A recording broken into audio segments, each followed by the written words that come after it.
기업 최고 경영자들의 일거수일투족을 살펴보는 CEO 풍향계 순서입니다. 30년지기 오른팔을 물러나게 한 신동빈 롯데그룹 회장과 감사의견 거절로 또다시 위기에 처한 쌍용차 예병태 사장 소식을 배삼진 한지혜 기자가 전해드립니다. 롯데그룹에 큰 바람이 불까요? 신동빈 롯데그룹 회장이 그간 오른팔 역할을 했던 황각규 부회장을 내보냈습니다. 황 부회장은 신 회장을 보좌하며 계열사 관리와 미래 신사업 발굴을 책임져 왔는데 이번에 문책성 인사라는 시각이 많죠. 이 롯데는 코로나19 여파로 사상 최악의 실적을 기록 중입니다. 핵심 계열사 롯데쇼핑의 지난 2분기 매출은 4조 459억 원으로 작년 동기보다 9% 줄었는데 영업이익은 14억 원으로 98%나 감소했습니다. 이 코로나19 사태를 감안하더라도 경쟁사보다 이 실적이 더 안 좋습니다. 최근 신 회장이 주말을 이용해 갑작스레 이 매장을 찾았던 일이 잦았는데 현장을 가보니까 이 상황이 더 심각하다고 느낀 것이겠죠. 이 새로운 부회장으로는 이동우 롯데 하이마트 대표이사가 낙점됐습니다. 다만 부회장 교체만으로 실적 반전이 가능할지는 좀 더 지켜볼 일입니다. 위기의 쌍용자동차, 예병태 사장의 고민이 깊어지고 있습니다.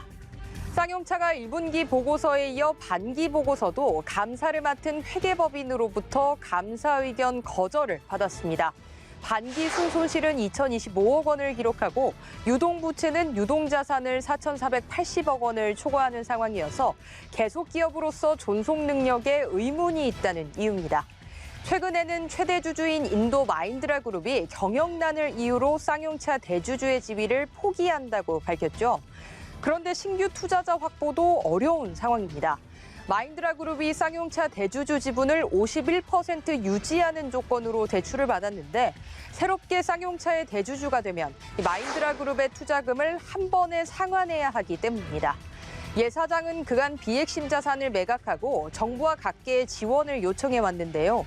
산업은행은 900억 원의 상환을 연말까지 연장해 주는 것 외에 더 이상 나서지 않겠다는 입장입니다. 소형 SUV 티볼리의 신화를 대신할 신차가 없는 상황에서 이 파고를 예 사장이 어찌 넘을지 주목됩니다. 조원태 한진그룹 회장이 한 달 새 400억 원을 대출받은 것으로 알려지면서 어디에 쓸지 관심이 쏠리고 있습니다. 업계에서는 상속세 재원을 마련하기 위한 것으로 보고 있습니다. 고 조양호 전 한진그룹 회장의 별세로 유족들은 2,700억 원의 상속세를 납부해야 하는데요. 항공업계 운영난으로 올해 상반기 조 회장의 보수는 14억 원에 그쳤죠.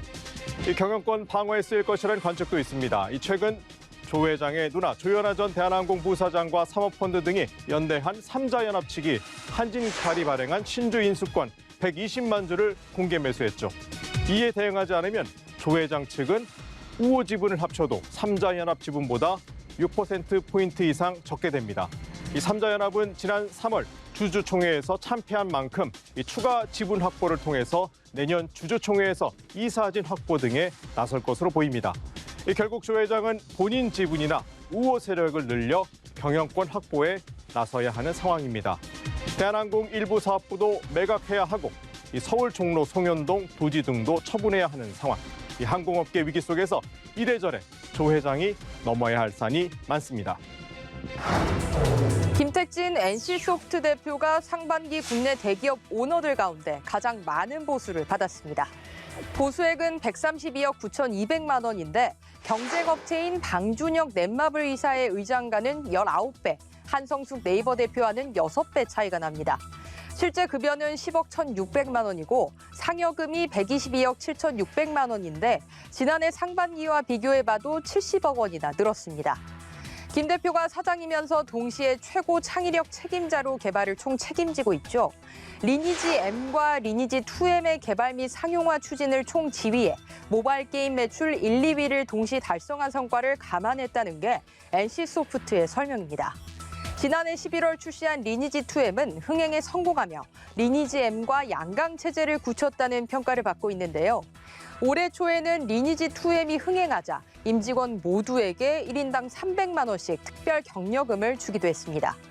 코로나19 여파에 집콕 쪽이 늘어난 덕을 봤다는데 하반기 실적 역시 좋을 것이라는 전망이 나오고 있어 표정 관리가 필요해 보입니다.